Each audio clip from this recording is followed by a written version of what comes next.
A 20-year-old girl ended her life by jumping off a cliff after breaking up with her online boyfriend. However, as the investigation deepened, police discovered that the perfect boyfriend she had been in a relationship with for 18 months had never actually existed.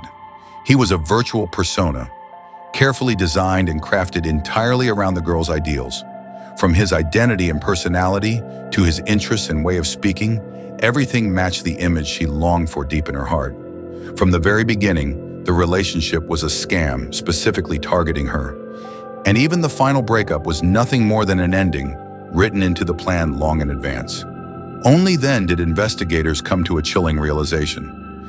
This was not a tragic love story at all, but a meticulously planned murder. So who, back then, orchestrated such an elaborate deception? And by what methods did the killer slowly guide the girl step by step toward her own death? Now let us look back at this bizarre case that once shocked Australia, the ghost boyfriend case, and uncover the cold truth hidden behind virtual love. The protagonist of this strange case was a young woman named Rennie Marsden. In everyday life, Rennie was gentle, considerate, and kind to everyone she met. Her personality made people around her feel instantly at ease.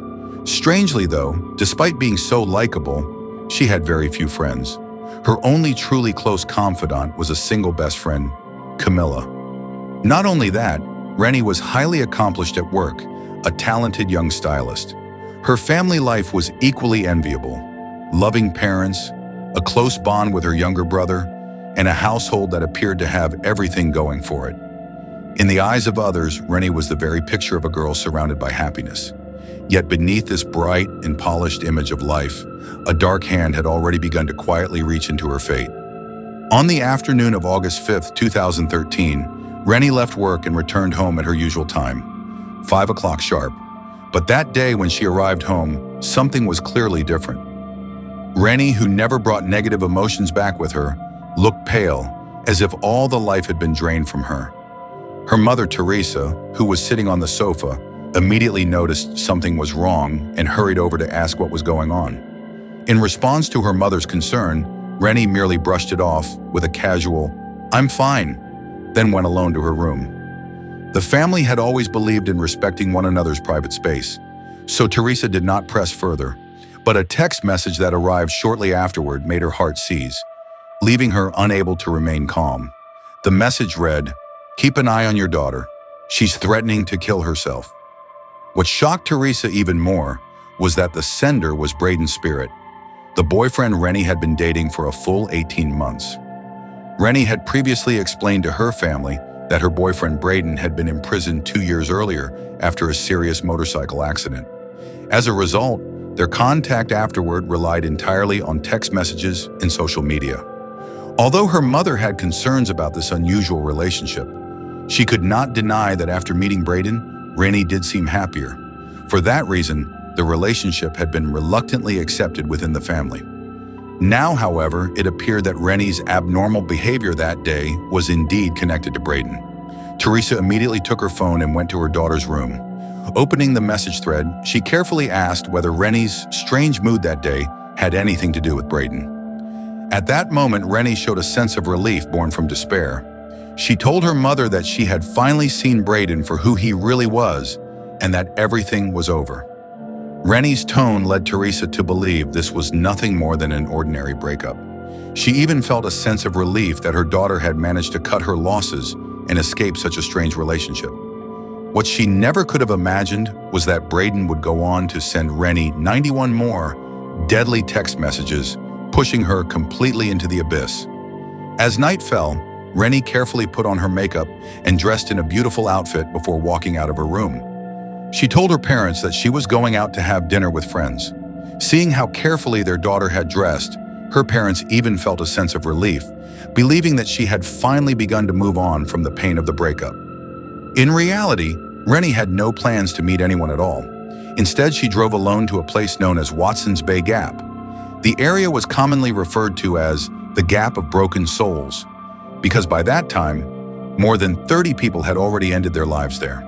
Rennie had come to Watson's Bay Gap for the very same reason. Yet when she stood at the edge of the cliff, images of her mother kept flashing through her mind. She took out her phone and sent her mother 2 messages. One read, "Mom, I love you. I'm sorry." The other said, "I've always loved you. I'm sorry. You are my best friend." When Teresa received these messages, her heart clenched. She immediately realized that her daughter might truly be contemplating suicide. Teresa began calling Rennie repeatedly, desperately trying to stop the tragedy from happening. But it was already too late. At that moment, Rennie had leapt from the cliff, leaving this world forever. Back at home, unable to reach her daughter for a long time, Teresa panicked and called the police. With the help of investigators, and by tracking the last signal from Rennie's phone, police found her car at Watson's Bay Gap. On the car window, they discovered Rennie's final message, written in lipstick, "I love you, Braden." Clearly, even in the final moments of her life, Rennie remained infatuated with a man she had never met in person. This led investigators, almost instinctively, to believe that this was simply an impulsive act by a young girl driven by heartbreak. However, as the investigation continued, police began to realize that the case was not nearly as simple as it first appeared. Because Rennie's death seemed connected to a breakup with her boyfriend, standard police procedure made it unavoidable to bring in her boyfriend Braden for questioning. Strangely though, after Rennie's death, Braden seemed to vanish into thin air. No one was able to contact him. Police then searched population and registration records and discovered that among all individuals named Braden Spirit, they were either children or over the age of 40. Moreover, not a single person named Braden was serving a prison sentence. It became clear that the identity of Braden was completely fabricated. However, because Rennie's phone had sunk into the ocean with her and no one knew the unlock code to her old phone, police were left with almost no leads on Braden and were ultimately forced to abandon the search. After all, Braden had neither defrauded her of money nor exploited her sexually, and Rennie's death was ruled a suicide. This meant her death did not involve a criminal case, so police could not continue to devote manpower to what appeared to be a fruitless effort. Rennie's parents, however, simply could not accept that their daughter had died without answers. They always felt that something about the case was strange. As a result, they reached out to Rennie's closest friend before her death, Camilla, to ask about Braden's whereabouts. Rennie had once casually mentioned to her mother that this ghost boyfriend had been introduced to her by Camilla. But when confronted by Rennie's parents, Camilla said that she herself had only met Braden online by chance and had never seen him in person either. Just when everyone seemed to have run out of options, Rennie's 13-year-old brother Luke found a possible breakthrough: the old phone Rennie had used before. Rennie had left behind an older phone, which she had replaced only 3 months earlier. It was almost certain that it contained many of her conversations with Braden. The only reason it had never been used was that no one knew the unlock password. Not long before this, however, 13-year-old Luke had accidentally come across a post on a website claiming that the poster had an app capable of unlocking a phone without a password and without damaging any of the data. The catch was that using the software required an upfront payment of $100. Rennie's parents decided to give it a try and purchase the software. To their surprise, it actually worked, and within a short time, the phone was unlocked. As the phone opened, a perfect scam finally began to reveal a crack. Inside Rennie's phone were more than 11,000 saved messages, and over 90% of them were from her boyfriend Braden or conversations with her best friend Camilla. Unfortunately, none of the messages contained any clues about Braden's real identity, nor did they explain why Braden had broken up with Rennie. Clearly, the truly critical information must still have been on Rennie's new phone. Just as everyone was feeling discouraged, her family refused to give up. Next, Rennie's father, Mark, determined to uncover any hidden patterns among the messages, spent just 1 month organizing all 11,000 plus messages from the old phone into a spreadsheet and categorizing them. In the end, Mark discovered an astonishing pattern. According to the data, whenever Braden sent messages to Rennie, her best friend Camilla would always remain completely silent. But whenever Braden disappeared, messages from Camilla would immediately start pouring in. Simply put, Braden and Camilla were always taking turns messaging Rennie. Their messages never overlapped, not even once, as if they were strictly following a schedule timed down to the very second. This was clearly no coincidence. Rennie's father immediately contacted the police and requested their assistance. After an investigation, authorities ultimately discovered that during the same time periods, the phone signals of Braden and Camilla were always originating from the same cell tower. They also confirmed that the actual user of Braden's phone number was none other than Rennie's best friend, Camilla. In other words, the boyfriend who made Rennie fall hopelessly in love and then cruelly abandoned her was, from beginning to end, a virtual character played entirely by Camilla alone. However, as Braden's true identity was exposed, an even more incomprehensible question emerged. Why would Camilla invest so much time and effort to set such a cruel trap for her closest friend? And how did she manage to lead Rennie step by step toward her own death? As the investigation went deeper, a terrifying story of psychological control gradually came to light. Before her death, Rennie had almost no friends besides Camilla. Yet according to Rennie's former classmates and neighbors, she had actually had many friends in the past. It wasn't until 5 years earlier, after Rennie met Camilla, that those friends began to drift away one by one, because Camilla displayed an almost pathological possessiveness toward Rennie. Whenever Camilla saw Rennie becoming close with someone, she would step in and forcibly sabotage the relationship, even threatening the other person to stay away from Rennie.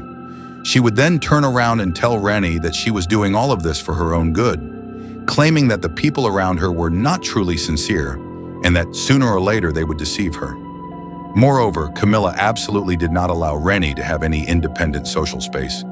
During high school, when Rennie's class organized a picnic that required only a 50-minute bus ride, Camilla frantically called her 16 times to check on her, terrified that Rennie might form close bonds with others.